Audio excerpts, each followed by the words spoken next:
കല്യാണം ഇടയ്ക്ക് പറഞ്ഞു ഒന്നും പറയില്ല. ചേച്ചി ഡെയിലി ചെല്ലും തോറും സൗന്ദര്യം കൂടി കൂടി വരികയാണല്ലോ. അല്ല കളിയാക്കല്ല കാര്യം തെറി വാങ്ങിച്ച് തരരുത്. ഈശ്വരനെ ഓർത്ത് കാല് പിടിച്ചു. പുതിയ പ്രോജക്ട് എന്തൊക്കെയാ ചേച്ചി? പുതിയ വേറെ ഇനി 2-3 പ്രോജക്റ്റ് വന്ന് നിപ്പണ്ട്. ഷൂട്ട് തുടങ്ങട്ടെ എന്നിട്ട് പറയാം. നേരത്തെ പറഞ്ഞല്ലോ. മലയാളമാണോ വേറെ മലയാളം മലയാളം മലയാളം എല്ലാം മലയാളം തന്നെയാണ്. ഡിസ്കഷൻ ഒക്കെ കഴിഞ്ഞു അല്ലേ? ഇപ്പൊ തുടങ്ങാനുള്ള ഡേറ്റ് കിട്ടിയില്ല. ആരാണ് ആക്ടർ? പറയില്ല, ഡയറക്ടർ അറിയില്ല, ഒന്നും പറയില്ല. നിങ്ങൾ അറിയാണ്ട് എവിടെ പോകാനല്ല, നിങ്ങൾ അറിഞ്ഞിട്ടേ മാഡത്തിന്റെ വിശേഷങ്ങൾ പറയാമോ? മാഡത്തിന്റെ വിശേഷങ്ങൾ? എന്റെ വിശേഷം മാഡം എന്നൊക്കെ പറഞ്ഞ പിന്നെ വേറെ ആരെങ്കിലും ഉദ്ദേശിച്ചത്. റെസ്പെക്ട് കൊടുത്താട്ടോ. ഓ അതെയോ? വിശേഷം സുഖം, സന്തോഷം, സമാധാനം. കല്യാണം ഇടയ്ക്ക് പറഞ്ഞു ഞാൻ പറഞ്ഞിട്ടില്ല, നിങ്ങളല്ലേ ഇതൊക്കെ പറഞ്ഞത്? എത്ര പ്രാവശ്യം എന്താ ആര് കണ്ടു? സോഷ്യൽ മീഡിയയില് കല്യാണം ആയിരുന്നോ അതാ കഴിഞ്ഞുന്നോ? ഇല്ല, ലാവാറായെന്നൊക്കെ പറഞ്ഞു.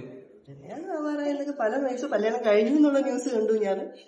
ഇതൊന്നും ഞാൻ അറിഞ്ഞിട്ടില്ല എന്നുള്ളതാണ് സത്യം. കല്യാണം ഒന്നുമല്ല, കല്യാണം അല്ലല്ലോ ഒരു പെൺകുട്ടിയുടെ ഏറ്റവും ആവശ്യമായ കാര്യം. സ്വന്തം കാലിൽ നിൽക്കുക, അത്രേ ഉള്ളൂ അല്ലേ? ചേച്ചി, നമ്മുടെ നാട്ടിലിപ്പം തുടർന്ന് വന്നുകൊണ്ടിരിക്കുന്ന കുറച്ച് കൊലപാതകങ്ങളുണ്ടല്ലോ, ഏറ്റവും കൂടുതൽ യങ്സ്റ്റേഴ്സ്. ചേച്ചിക്ക് അതിനെ കുറിച്ച് എന്താ പറയുന്നത്? അത് പറയാനാണ് ശരിക്കും ഒന്ന് നേരെ 2000 കിഡ്സ് ഒന്ന് നേരെയായി വന്നാൽ മതി. ഇതൊക്കെ ഒന്ന് അവസാനിക്കണം. അതിന് ഗവൺമെന്റും എന്താ പറയാ നമ്മുടെ നിയമവും ഒക്കെ മാറി നമ്മുടെ കേരളം ഒന്ന് നേരെ വരണം.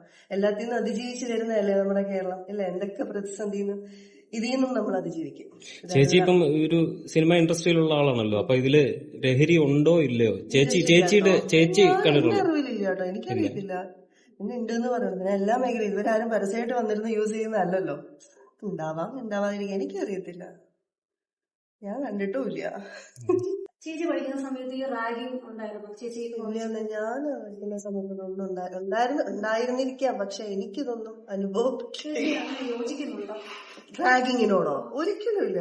പണ്ടൊക്കെ പറയുമ്പോ ഡാൻസും പാട്ടൊക്കെ ഇപ്പം ശാരീരിക ഉപദ്രവത്തിലൂടെ. അയ്യോ, എനിക്കത് കണ്ടിട്ട് ആ വീഡിയോ എനിക്ക് മുഴുവനായിട്ട് ജസ്റ്റ് കുറച്ചേ കണ്ടുള്ളൂ. വായൊക്കെ കെട്ടിവെച്ച് സൂചിയൊക്കെ ഇട്ട് കുത്ത്. ഇതിനൊന്നും റാഗിങ് എന്നല്ലല്ലോ പറയണ്ടേ. ഇത് റാഗിങ് അല്ല. ഒഴിവാക്കേണ്ട ഒരു കാര്യമല്ലേ ഈ റാഗിങ്? തീർച്ചയായിട്ടും റാഗിങ്ങിനെതിരെ ഗവൺമെന്റ് എടുക്കുന്ന നയം ഭയങ്കര നല്ലതാ. ഇപ്പൊ പറഞ്ഞില്ല റാഗിങ്ങിനും ഡ്രഗ്സിനും എതിരായിട്ട്. പക്ഷെ അതൊന്നും പോരാ ആക്ച്വലി. പോസിബിൾ ആവാൻ തോന്നുന്നുണ്ടോ അങ്ങനെ ഒരു? അല്ല, ഇപ്പൊ കോളേജുകാര് സ്ട്രിക്റ്റ് ആയിട്ടൊരു ഇത് വെച്ച് കഴിഞ്ഞാൽ തന്നെ തീരും. റാഗിങ്ങിന്റെ കാര്യത്തിൽ ഒരു തീരുമാനം എടുക്കും. റാഗിങ് ഒക്കെ ഒരു കോളേജിലും സ്കൂൾസിലും ഒക്കെ കുറച്ച് സ്ട്രിക്റ്റ് ആയി കഴിഞ്ഞാൽ തീരുന്ന കാര്യമുള്ളൂ റാഗിങ്. പക്ഷെ അതല്ലല്ലോ ഡ്രഗ്സ്. വിദ്യാർത്ഥികൾക്ക് രാഷ്ട്രീയം കോളേജിൽ നിന്ന് തന്നെ വേണമെന്ന് തോന്നുന്നുണ്ടോ?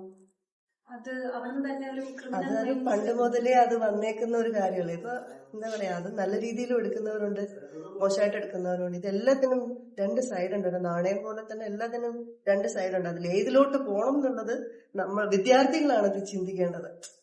നമ്മൾ പഠിച്ചു വരുമ്പോഴത്തേക്കും നമുക്ക് ഏത് സെലക്ട് ചെയ്യണം, എന്ത് ചെയ്യണം എന്നുള്ളത് നമ്മളെ സ്വയം തീരുമാനമാണ്.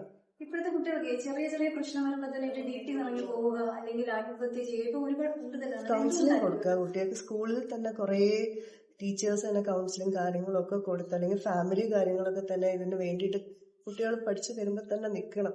വേറെ വഴിയില്ല. അതുകൊണ്ടാ ചേച്ചിക്കൊരു കുഞ്ഞ് ഭാവിയിൽ ഉണ്ടാവും. കല്യാണം കഴിക്കാത്ത എനിക്ക് കുഞ്ഞോ? ഭാവിയിൽ ഒരു കുഞ്ഞുണ്ടാവുമ്പോൾ ഒരു പാരന്റിങ് ചേച്ചിയുടെ തിരക്കുകൾ മാറ്റിവെച്ച് അല്ല, ഫാമിലി ആയി കഴിയുമ്പോ പിന്നെ തിരക്കുണ്ടാവില്ലല്ലോ.